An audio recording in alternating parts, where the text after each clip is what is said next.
اعوذ باللہ السمیع العلیم العظیم من الشیطان اللعین الرجیم بسم اللہ الرحمن الرحیم الحمدللہ رب العالمین الصلاۃ والسلام علی سیدنا و نبینا و شفیعنا و طبیب قلوبنا و مولانا مقتدانا بالقاسم محمد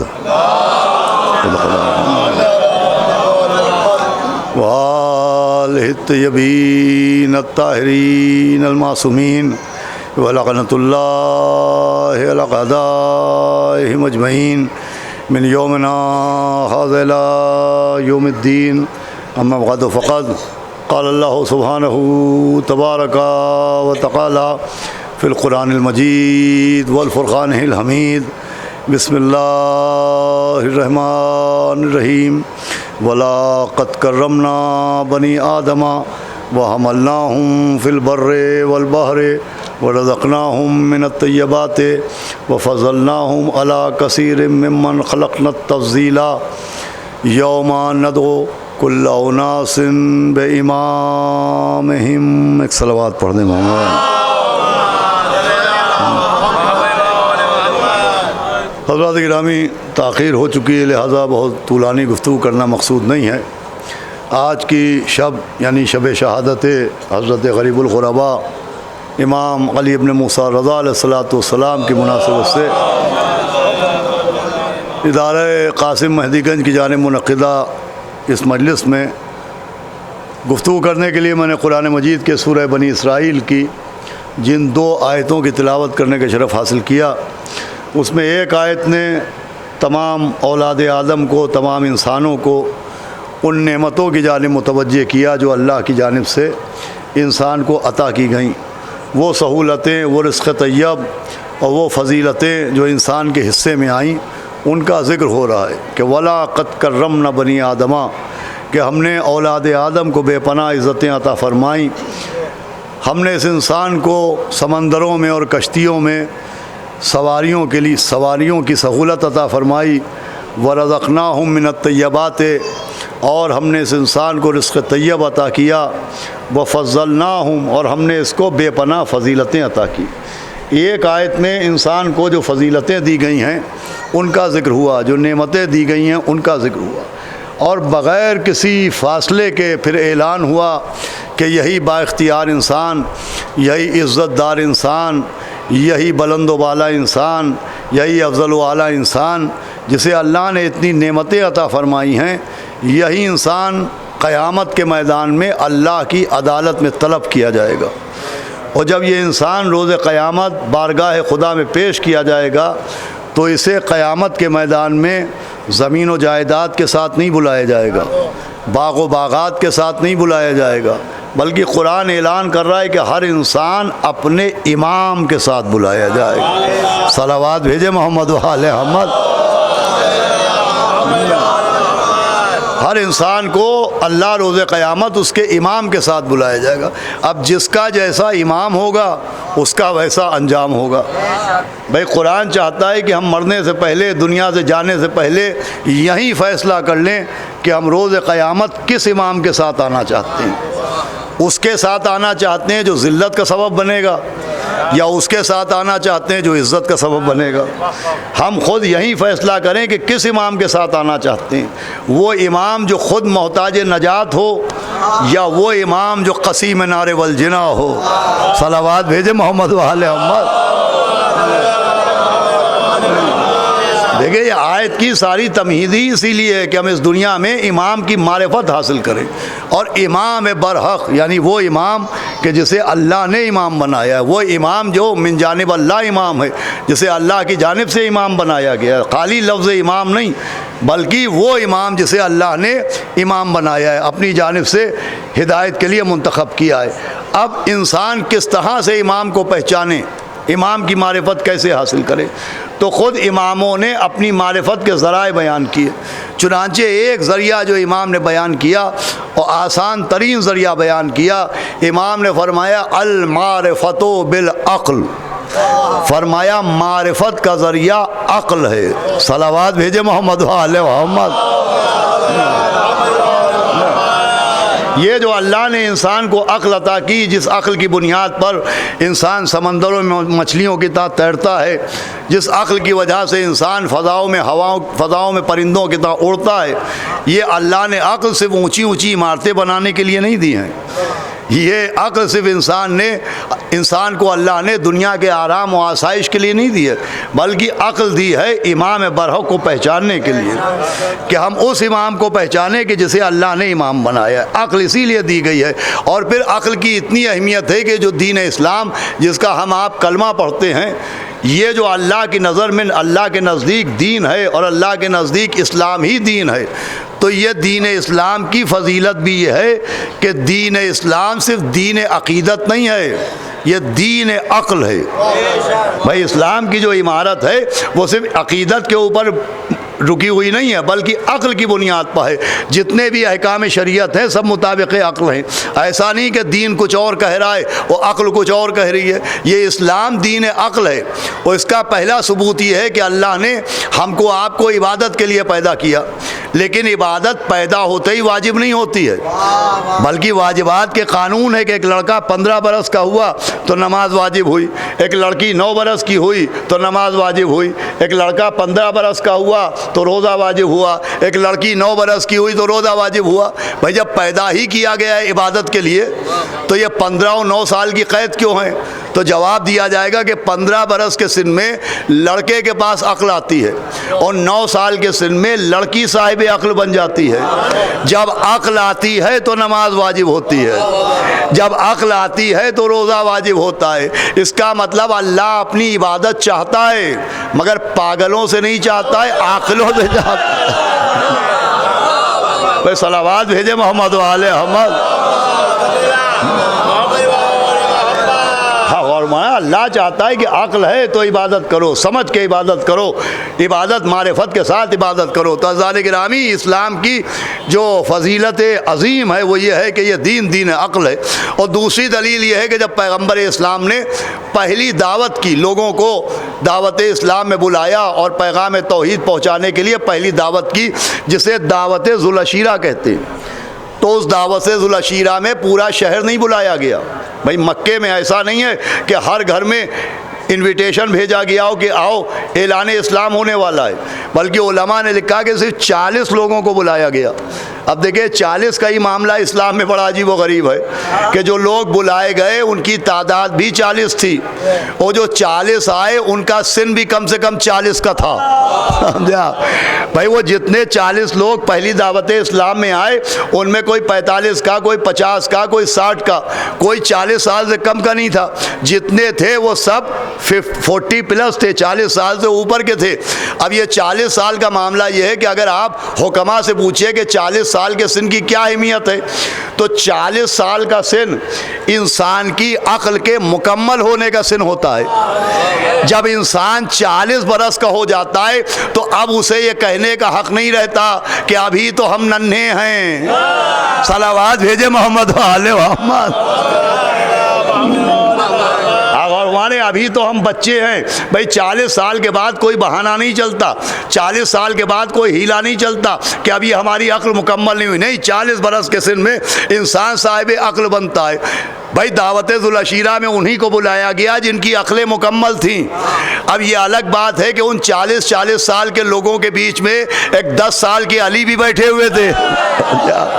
میں کہوں گا یا نبی اللہ، جب سب 40 سال کے بلائے گئے تو یہ 9 برس کے علی کیوں آئے؟ کہ یہ سمجھانے کے لیے آئے کہ سمجھ لو، آج ہی سمجھ لو، امام اور ہے، عوام اور ہے.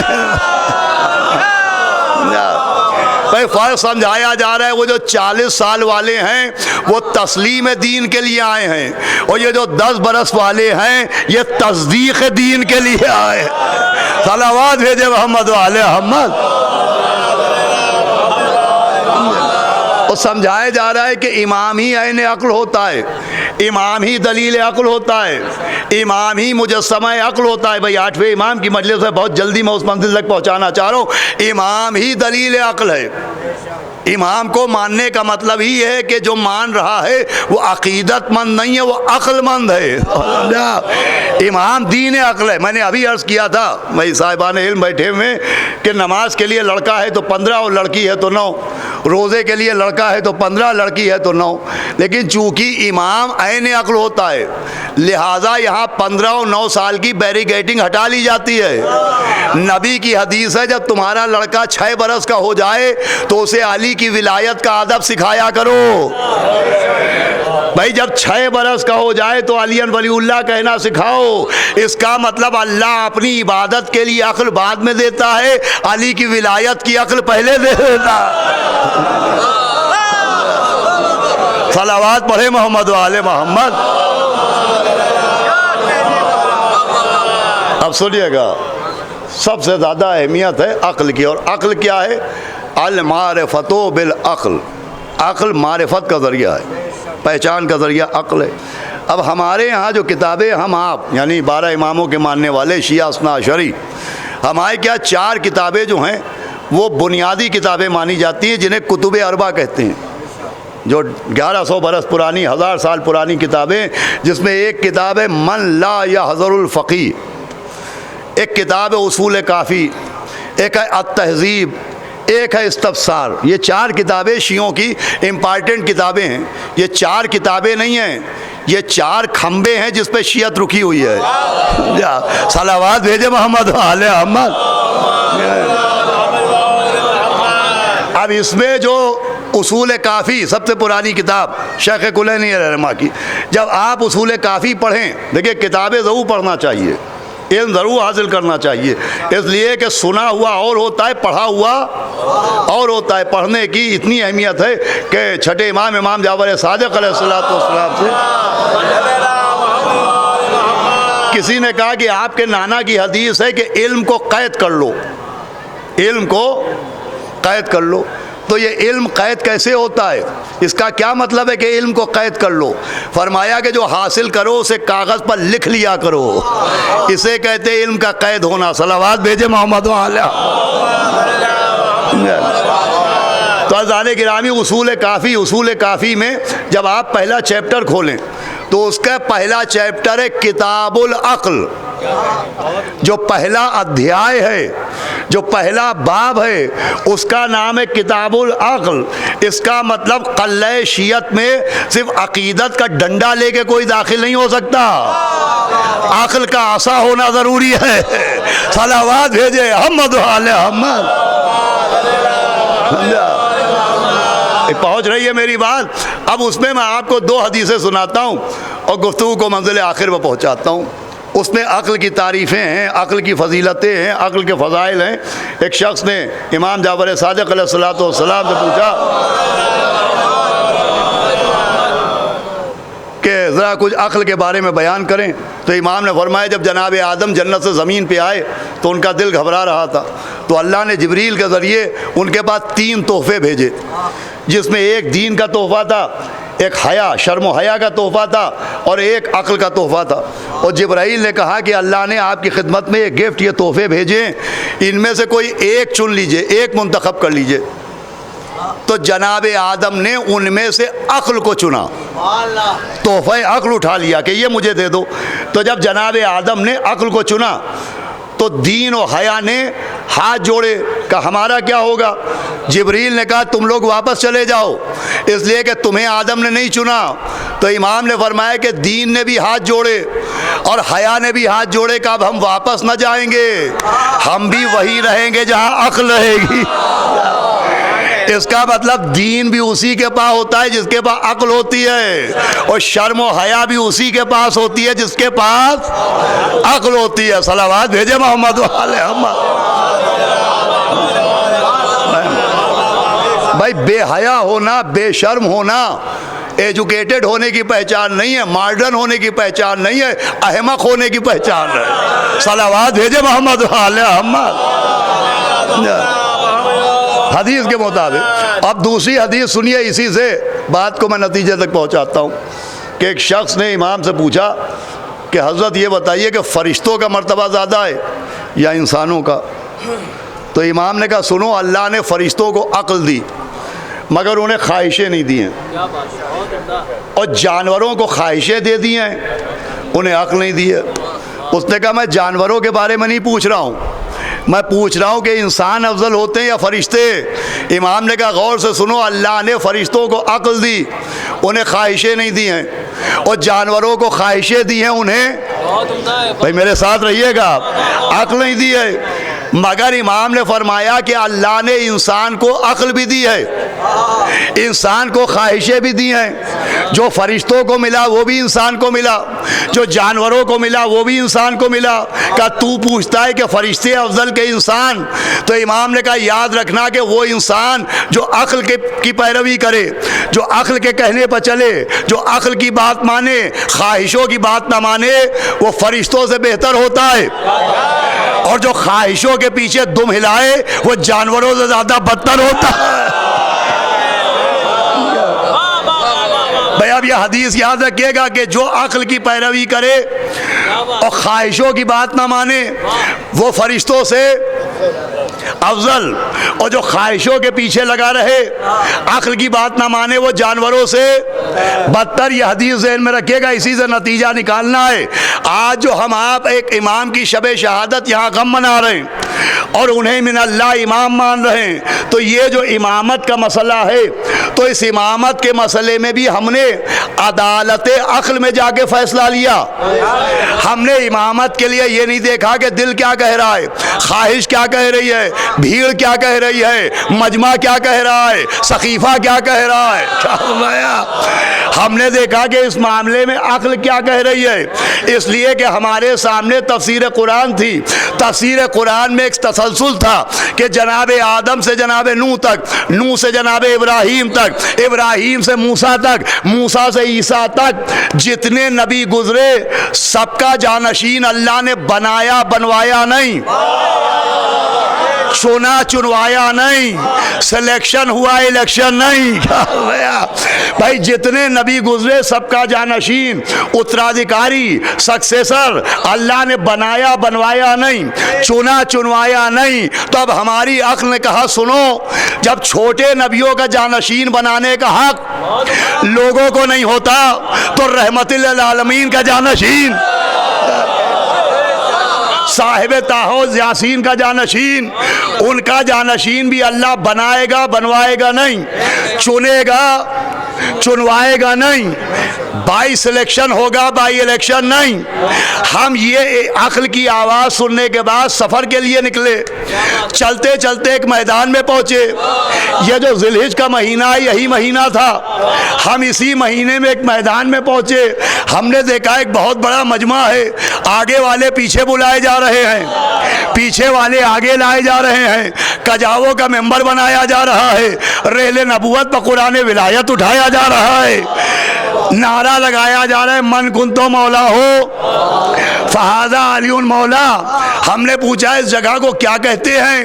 کہ غدیر خم کہتے ہیں۔ ہم نے کہا یہاں کیا ہو رہا ہے؟ کہ علی کی ولایت کا اعلان ہو رہا ہے۔ ہم نے کہا کیوں ہو رہا ہے؟ کہ نبی پر آیت نازل ہوئی ہے، بسم اللہ الرحمن الرحیم، یا ایھا الرسول بلغ ما انزل الیک من ربک، اے میرے رسول پہنچا دیجئے وہ جو آپ کے رب کی طرف سے، بھائی نچوڑ ہے گفتگو کا، جو آپ کے رب کی طرف سے، خدا کے لیے جاگ کے سنیے گا، آپ پر نازل کیا گیا۔ اس کا مطلب جو علی کی ولایت کا اعلان ہوا وہ سب کی طرف سے نہیں ہوا، اور رب کی طرف۔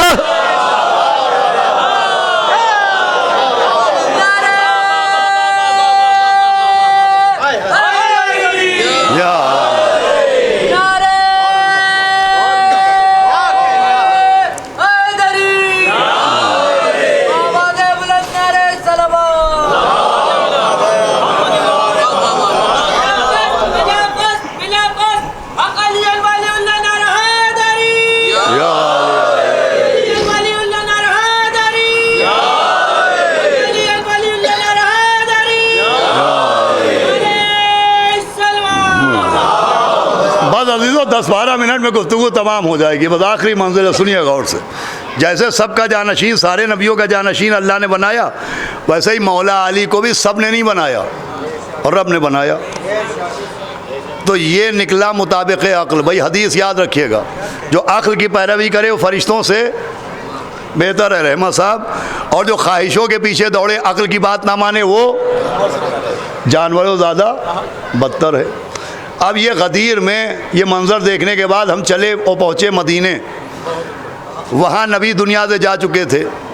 ایک جگہ پہ خلافت کا جھگڑا ہو رہا تھا. مولا علی کے چچا زاد بھائی عبداللہ ابن عباس سے بحث ہو رہی تھی, اور کہنے والا کہہ رہا تھا کہ تم بنی ہاشم جو ہم لوگوں سے ناراض رہتے ہو, تو ہم کو بھی معلوم ہے کہ یہ تمہارے بھائی علی کا حق ہے, یہ خلافت و ولایت علی کا حق ہے, ہم بھی جانتے ہیں, لیکن ہم کیا کریں کہ عرب نہیں چاہتے کہ جس خاندان کا نبی رہا ہو اسی خاندان سے کوئی امام بن جائے. عرب نہیں چاہتے. بھائی گفتگو تو مکمل ہو گئی. عرب نہیں چاہتے, یہ عربوں کا نہ چاہنا ہی تو خواہش ہے.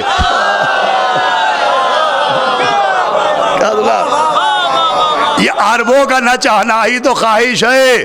اس کا مطلب غدیر مطابق عقل ہے, سقیفہ مطابق خواہش ہے. تو جس نے غدیر کو مانا اس نے عقل کی پیروی کی, جس نے غدیر کو چھوڑا اس نے خواہش کی پیروی کی. حدیث یاد کر لیجئے, نتیجہ نکال لیجئے. غدیر کا ماننے والا فرشتوں سے بہتر ہو گیا, غدیر کو چھوڑنے والا جانوروں سے.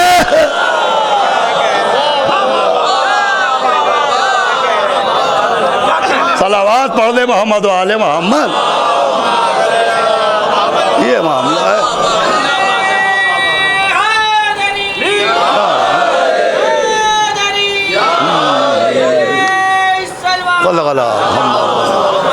اور کیجیے گا بس تمام عزیزو. عقل اللہ نے عقل دی ہے. روز محشر بہت سے لوگ ایسے بھی ہوں گے جو کہیں گے صاحب ہمارے پاس کوئی نبی نہیں آیا تھا, ہمارے پاس کوئی رسول نہیں آیا تھا, ہمیں معلوم ہی نہیں صحیح کیا ہے غلط کیا ہے. تو آواز آئے گی تم جھوٹ بول رہے ہو, نبی ہر ایک کے پاس نبی آیا ہے. تو وہ لوگ کہیں گے ہمارے پاس کون سا نبی آیا تھا. آواز آئے گی یہ جو عقل ہے یہ نبی باطن ہے. صلوات بھیجے محمد و آل محمد. بیٹا ادھر آ جاؤ, یا امی آ جائیے, آ جاؤ بیٹا آ جاؤ. صلوات پڑھے محمد و آل محمد. یہ عقل نبی باطن ہے. بھائی عقل کو چھپا ہوا نبی کہا گیا ہے, اور یہ عقل عزیزو اسی لیے دی گئی ہے. اب 8ویں امام کی شب شہادت ہے. آخر میں سن لیں آپ کہ اسی عقل کے موضوع پر, اسی عقل کے ٹاپک پر مامون کے دربار میں بحث ہو رہی تھی کہ عقل کہتے کسے, کیسے سمجھا جائے کہ کون عاقل ہے, کس کے پاس عقل ہے کہ نہیں ہے, یہ کیسے سمجھا جائے. تو مامون نے اپنے علماء سے کہا کہ بھائی تم لوگ بتاؤ کہ عقل مند ہونے کی پہچان کیا ہے, عقل کسے کہتے ہیں. تو مامون کے علماء نے کہا کہ عقل اسے کہتے ہیں کہ انسان پہچان لے کہ نیکی کیا ہے اور بدی کیا ہے. نیکی اور بدی کے فرق کو, صحیح و غلط کے فرق کو پہچاننے کا نام عقل ہے. اتنے میں مامون نے 8ویں امام سے کہا کہ فرزند رسول آپ بتائیے کہ عقل کسے کہتے ہیں. تو امام نے مسکرا کے کہا یہ تمہارے مولوی حضرات کیا کہہ رہے ہیں. کہ یہ کہہ رہے ہیں کہ نیکی و بدی کے فرق کو پہچاننے کا نام عقل ہے. امام نے کہا ان سے پوچھو کہ اگر نیکی و بدی کو پہچاننے کا نام عقل ہے تو گدھے کا نام گدھا کیوں ہے. صلوات پڑھ دے محمد و آل محمد. انہوں نے کہا کیا مطلب. کا مطلب یہ ہے کہ تم اس جانور کے سامنے ایک طرف ہری ہری گھاس رکھ دو اور ایک طرف سوکھی ہوئی گھاس رکھ دو, اور غور کرو کہ وہ ہمیشہ ہری گھاس کی طرف منہ بڑھائے گا, وہ بھی سوکھی گھاس کو منہ نہیں لگائے گا. تو اتنا تو اس کو بھی معلوم ہے کہ کیا کھانا ہے کیا نہیں کھانا ہے. تو اگر نیکی و بدی, صحیح و غلط کو پہچاننے کا نام عقل ہے تو پھر وہ بے عقلی کی علامت کیوں ہے.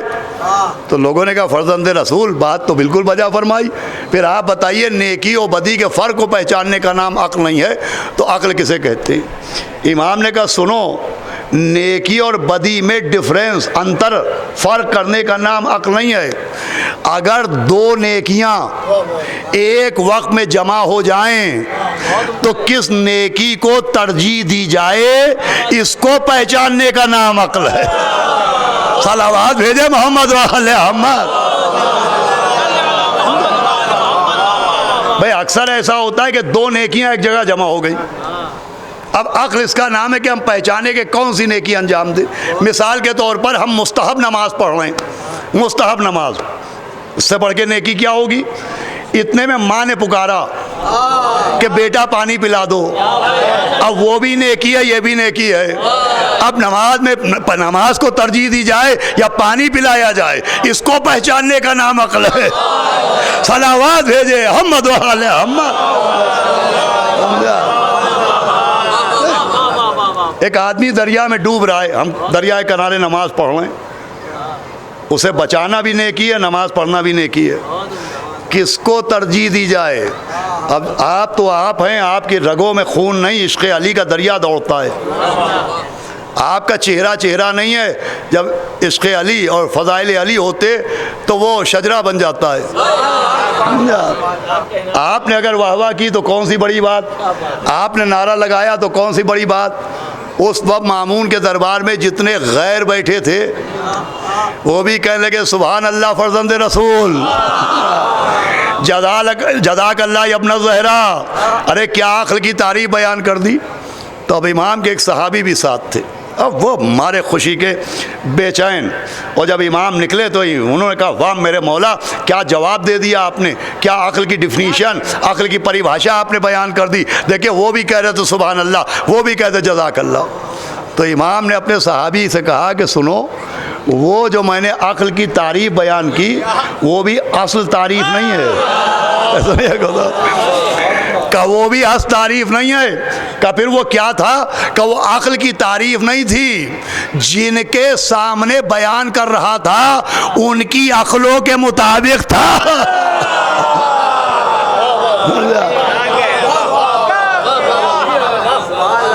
کہ جتنی ان کے پاس کیپیسٹی تھی، جتنی ان کی عقل تھی اتنا سمجھایا. تو اس نے کہا حضرت ہمیں تو بتا دیجئے کہ اصل عقل کیا ہے. امام نے فرمایا نیکیوں کے فرق کو پہچاننے کا نام بھی عقل نہیں ہے، عقل نام ہے امام معصوم کو پہچاننے کا. اللہ گفتگو تمام ہو رہی ہے کہ من اللہ امام کو پہچان لیا جائے، امام برحق کو پہچان لیا جائے، اس کا نام عقل ہے. اب جتنے شکر کے سجدے ادا کیجئے کم ہے. یہ جو 12 اماموں کے دامن سے لپٹے ہیں تو یہ عقیدت مند ہونے کی پہچانی، یہی تو عقل مند ہونے کی، یہی عقل ہے کہ امام برحق کو پہچان لیا جائے. اور بدعقلی یہ ہے کہ عقل شائستہ رہی ہر آدمی کے واسطے، ذہنیت الجھی تو بس آل نبی کے واسطے. ہر معاملے میں جینیس ہیں، ہر معاملے میں کائیاں ہیں، ہر معاملے میں ہوشیار ہیں، امامت کے مسئلے میں بدھو بن جاتے ہیں.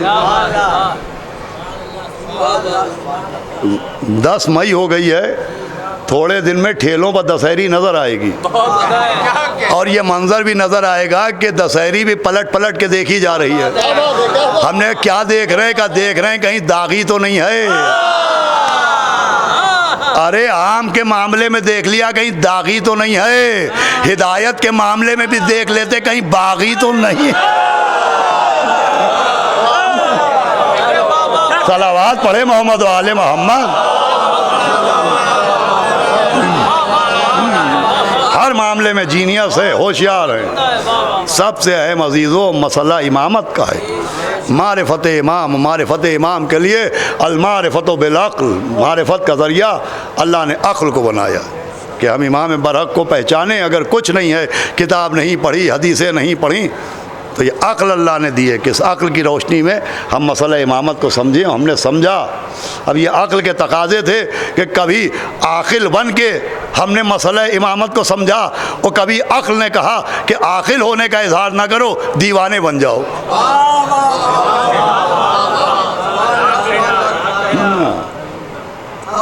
یہ مختلف طریقے تھے اور عقل کے دکھائے ہوئے راستے تھے جس سے ہم نے امامت کو سمجھا ہے. اور پھر آج جن کی شب شہادت ہے، ہمارے آپ کے 8ویں امام حضرت ابو الحسن علی ابن موسیٰ رضا، آپ نے فرمایا کہ عقل نام ہے امام برحق کو پہچاننے کا.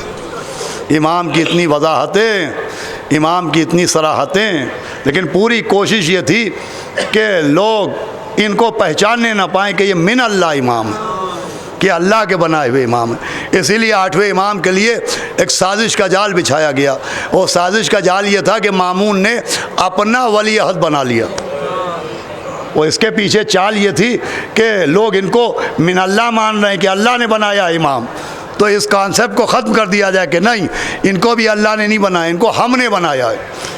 اور لوگوں نے امام سے خود پوچھا کہ حضرت یہ جو آپ کو ولی عہد بنایا گیا، آپ ولی عہد بن گئے، تو اس سے تو امامت پر اثر پڑے گا۔ آپ نے فرمایا کہ اگر عزیز مصر کا مشیر بننے سے یوسف کی نبوت پر اثر پڑا ہوتا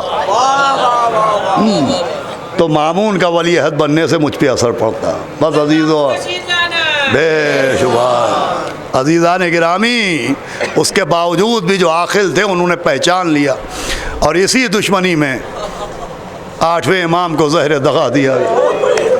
آج اس کی شہادت کی شب اللہ ہمارے تمام انجمن گلدستہ قاسم کے نوجوانان، ہمارے خاص کر کے رضوان میاں اور راج میاں اور آصف صاحب اور جتنے بھی افراد اس ادارے میں شریک ہیں، سب کے نام میرے ذہن میں نہیں ہیں، سب کی توفیقات میں اضافہ کریں۔ غریب الغربا کا ماتم ہے۔ اتنا بڑا مجمع ماشاءاللہ، آج اتوار کو اتنی مجلسیں تھیں، لیکن اس کے باوجود اتنا بڑا مجمع اسے رونے آ گیا، جو غریب الغربا کہلاتا ہے۔ یہ جو غریب کا لفظ آتا ہے تو ہم لوگ سمجھتے ہیں غریب اسے کہتے ہیں جس کے پاس پیسے کوڑی نہیں ہوتے۔ عربی میں غریب اسے نہیں کہتے ہیں، اسے فقیر کہتے ہیں۔ جس کے پاس پیسہ نہ ہو اسے فقیر کہتے ہیں۔ غریب کہتے ہیں بے وطن کو، غریب کہتے ہیں مسافر کو۔ غربت مسافرت کا نام ہے۔ یہ غریب الغربا اس لیے کہلاتے ہیں کہ مسافروں کے مسافر۔ ایک تو جتنے بھی امام ہیں وہ کم سے کم عرب کی زمین پر دفن ہوئے، لیکن یہ غریب الغربا اس لیے کہ یہ عجم کی زمین پر دفن ہوئے۔ اور اس کے بعد ایسی غربت ہے کہ 8ویں امام نے جہاں کار ہدایت انجام دیے، وہیں ایک کارنامہ آپ کا جو بڑا نمایاں ہے وہ ہے غم حسین کو ترویج دینا۔ 8ویں امام نے مولا حسین کی عزاداری کو بڑا فروغ دیا۔ شاعروں کو بلاتے تھے، امام حسین کے لیے مرثیے سنتے تھے، مرثیے کہلواتے تھے۔ ایک دن جناب دیبل جو 8ویں امام کی بزم کے شاعر تھے وہ آئے، محرم کا مہینہ تھا، تو امام نے کہا کہ دیبل تم نے ہمارے جد مظلوم کے لیے کوئی مرثیہ کہا ہے؟ تو کہا ہاں حضرت مرثیہ کہا ہے۔ کہا سناؤ۔ دیبل نے مرثیہ پڑھنا شروع کیا۔ جیسے ہی دیبل آخری شعر پر پہنچے تھے کہ 8ویں امام نے کاغذ و قلم منگایا اور ایک شعر کاغذ پر لکھا۔ وہ کہا دیبل یہ شعر بھی ممبر سے پڑھ دو۔ اس شعر کا ترجمہ یہ تھا کہ سلام اس بے وطن پر، اس غریب الغربا پر جو اپنے وطن سے دور زمین طوس میں دفن کیا جائے گا۔ جناب دیبل رک گئے کہ حضرت آپ کے گھر کے سارے شہیدوں کو میں جانتا ہوں، کون نجف میں دفن ہے، کون کربلا میں دفن ہے، کون کاظمین میں دفن ہے، یہ کون ہے جو زمین طوس پر دفن ہوگا؟ آواز دی دیبل یہ تیرا امام ہے۔ جیسے ہی جناب دیبل نے شعر پڑھا تھا پیچھے سے پردہ ہلا، ایک کنیز نکل کے آئی، کہا دیبل مرثیہ روک دو، امام کی بہن بے ہوش ہو گئی ہے۔ میں کہوں گا خواہر امام ابھی بھائی سامنے ہے، گلے پر خنجر نہیں چل رہا ہے، لاشے پر گھوڑے نہیں دوڑ رہے ہیں۔ آپ نے سنا تو یہ عالم ہو گیا۔ ہائے اس بہن سے پوچھئے جس کی آنکھوں کے سامنے بھائی کے گلے پر خنجر چلایا جا رہا ہے، لاشے پر گھوڑے دوڑ ماشاءاللہ۔ آوازیں بلند ہے، بلند ہونا چاہیے۔ 8ویں امام کی حدیث ہے کہ جب کسی پر رونا آئے تو میرے جد مظلوم حسین کو یاد کر۔